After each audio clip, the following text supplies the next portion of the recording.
রাষ্ট্রপতি পদে বাংলাদেশ জাতীয়তাবাদী দল বিএনপির প্রার্থী মির্জা ফখরুল ইসলাম আলমগীরের মনোনয়নপত্র জমা দিয়েছেন দলের জাতীয় স্থায়ী কমিটির সদস্য ড আব্দুল মঈন খান। আজ ১৩ আগস্ট ২০২৬ বৃহস্পতিবার দুপুর ২:৩০টার দিকে নির্বাচন ভবনে নির্বাচনী কর্তা হিসাবে প্রধান নির্বাচন কমিশনার সিইসি এএমএম নাসির উদ্দিনের কাছে মনোনয়নপত্র জমা দেন তিনি।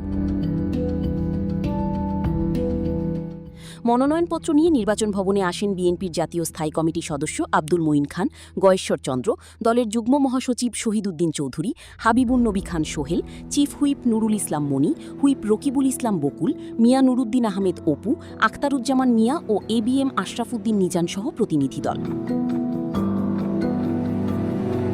মির্জা আলমগীরের মনোনয়নপত্রে প্রস্তাবক হয়েছেন ড আব্দুল মঈন খান ও সমর্থক গয়েশ্বর চন্দ্র রায়।